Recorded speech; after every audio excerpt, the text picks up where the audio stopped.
All right.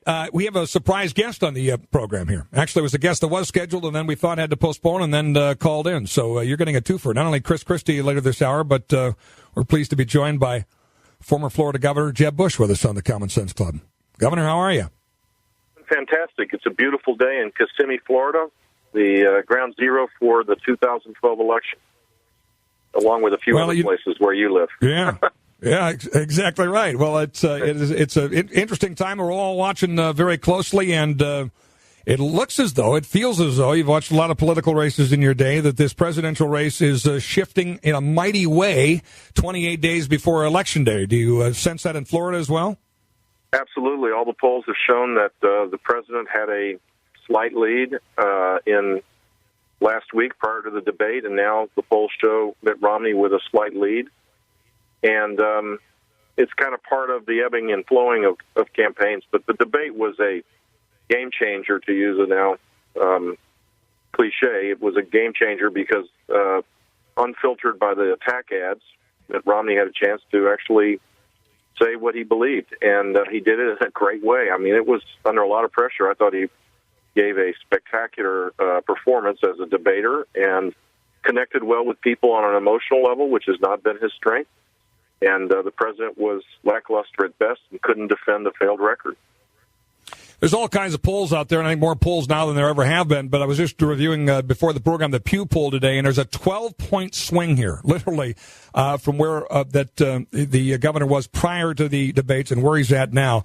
Has there ever been a sea change that big this late in a campaign?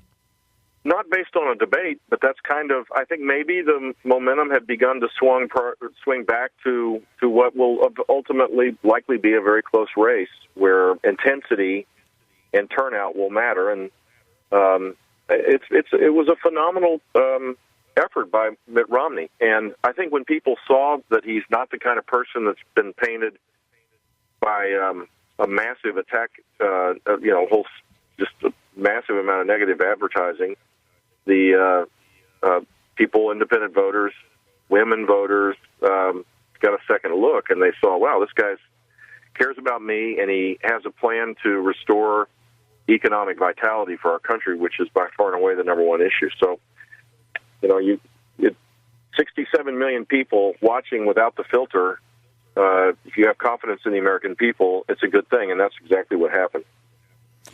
Do you expect, given these numbers, the Obama campaign, Team Chicago, to go uber negative here? I mean, they've been beating up on your brother. That's been a favorite thing. Now they're sort of taking out the big bird thing for a spin. And Mitt Romney might have won the debate, but he lied. And but I mean, do you expect this to go to a whole new negative level as a result of these alarming numbers if you're on the other side of them? Absolutely. I mean, the big bird thing is fantastic. I hope he continues to do that. First of all, it's funny, and it's nice to have people lighten up a little bit.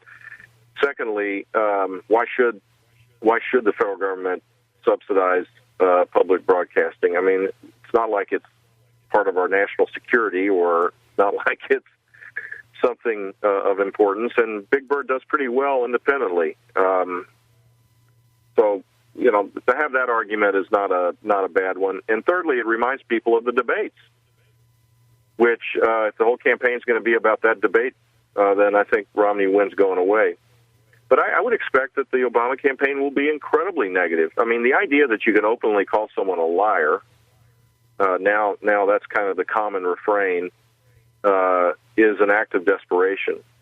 If he had a record to run on, if there was great accomplishments with the passage of the health care law, or if the stimulus was popular, or if economic results were something that he could hang his hat on, then you probably see a different kind of approach. But the only way President Obama wins is to say, it's not my fault and it could be worse.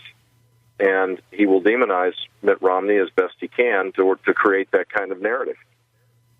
You expect him to continue to point back to the previous administration and yeah, sure. Your brother, President 43, or is the statute of limitations out on that by now? You think? In the old days, 4 years in office, at some point you accept responsibility for your own actions. But maybe the statute of limitations has been extended a little bit. But I don't think the argument that the dog ate my homework is really going to work. I think people are smarter than that. They know that blaming others for the lack of progress is just not a winning argument. We want our spirits lifted. We don't want to be mired further in the muck. What I'm amazed at is the difference in conservative opinion in just a week. I mean, there was a whole lot of navel-gazing, hand-wringing, Monday morning quarterbacking. There was almost a full-out meltdown mode of folks really second-guessing the campaign, and that's all gone away in a week. Any advice for Mitt Romney in the home stretch here? I would say that to be yourself, which is kind of the common advice, be able to connect emotionally with people, to share stories that accumulate during a campaign like this, of people's aspirations being shot, of their hopes being shattered, of the moments of great courage that allows people to see that the guy does care about the plight they're in and does recognize that the American spirit is alive and well. I think that emotional connection had been lacking, and now I get a sense that Governor Romney feels more comfortable talking in those terms.